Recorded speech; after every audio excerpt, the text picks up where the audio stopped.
కంప్లీట్గా డిఫరెంట్ ఉంటుండే. అంటే వాళ్ళందరూ మీ ఫాదర్ పంపిస్తేనే వచ్చారు అనే అనుమానం ఉందా మీకు?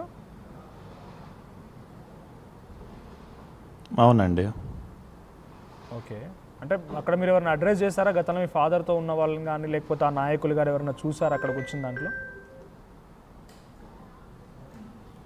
లేదండి, అంటే మా దగ్గర ఎవిడెన్సెస్ ఉన్నాయి, వేరే అవన్నీ మీకు చూపిస్తాము. అంటే ఇక్కడ జరుగుతున్న సిచ్యువేషన్ ఏంటంటే చాలా తేలిగ్గా ఆయన కొట్టిపారేస్తున్నారు, నాకు అసలు సంబంధం లేదు, ఆయన ఎవరో తెలియదు అని చెప్తూనే రూపారెడ్డి గారు గతంలో రియల్ ఎస్టేట్ వ్యాపారం, శ్రీయష్ గారు మీరు మాట్లాడండి, రూపారెడ్డి గారు ఏదో రియల్ ఎస్టేట్ వ్యాపారం చేస్తున్నారు, అక్కడ ఎవరైనా మోసగించారు, ఆ బాధితులు వచ్చారు కానీ నాకేం సంబంధం లేదు అన్నట్టుగా చెప్తున్నారు అన్నట్టుగా వినపడుతోంది మాట.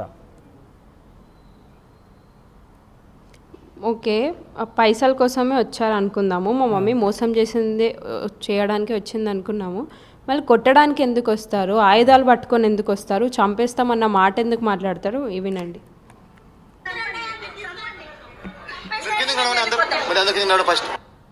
క్లియర్గా వినండి, చంపేస్తే వెళ్ళిపోతామంట.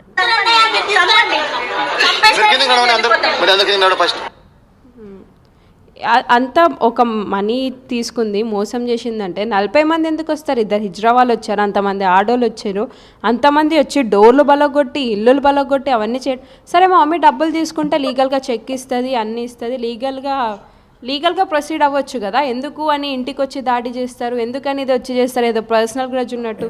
చూడండి ఎంతమంది వచ్చారో. ఓకే, వాళ్ళంతా వచ్చారు, ఆ వీడియోస్ చూసాం, మా దగ్గర కూడా ఉన్నాయి, ప్లే అవుతున్నాయి ఆన్లైన్ స్క్రీన్ పైన. బట్ ద థింగ్ ఏంటంటే వాళ్ళందరూ వచ్చింది వాళ్ళ వ్యక్తిగత అవసరం, మీరు క్వశ్చన్ చేయాల్సింది వాళ్ళని లీగల్గా ఫైట్ చేయండి, లేకపోతే వాళ్ళతో ఫైట్ చేయండి, బట్ ఆ ఇన్సిడెంట్కి నాకు సంబంధం లేదనేది ప్రకాష్ గౌడ్ చెప్తున్నా. అది కాల్ రికార్డింగ్ కూడా ఉంది, అది కూడా మీకు ఇప్పుడు వినిపిస్తాను ప్లీజ్.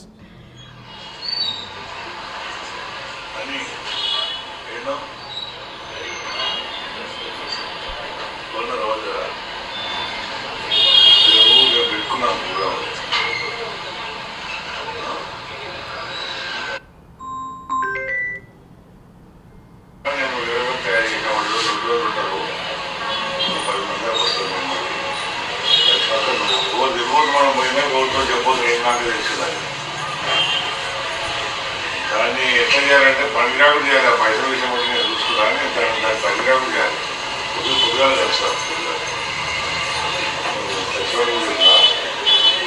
లెక్కలు వస్తుంది, ఏం లేదు నువ్వు అన్నప్పుడు చేస్తాడు, దాన్ని పనిరాకులు చేస్తాడు.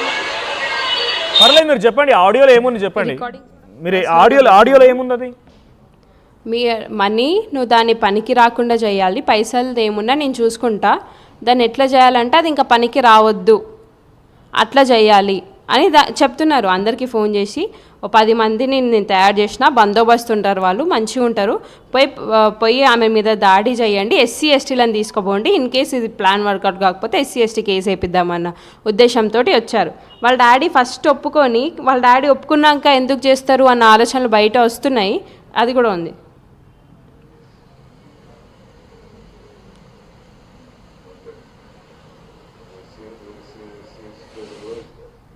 ఒక్క నిమిషం.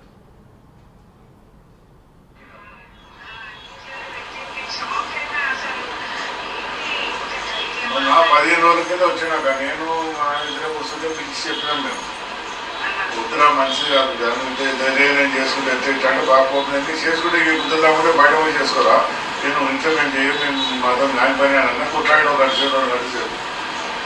ఇప్పుడు ఏమంటాడంటే నువ్వు చేసుకోమని చేసుకున్నాడు అంటే కూడా కోపమే అంటే కోపం అంటే పోయి చేసుకుని రాకూడదు, నువ్వు చేసుకోవడం పోయి చేసుకుని అంటే ఉండడాకనే వాడిపోయి ఉండు ఇక్కడ రావు మా ఇంటి కానీ ముందు ఇంత బాగాలేదు, నువ్వు అడుగుతుంది అది అందేదానికి దానికి ఏమైనా శిక్ష కావాలట, ఇట్లా ఇట్లా చూసుకుంటే ఎట్లా అని అనుకున్నాను కదా.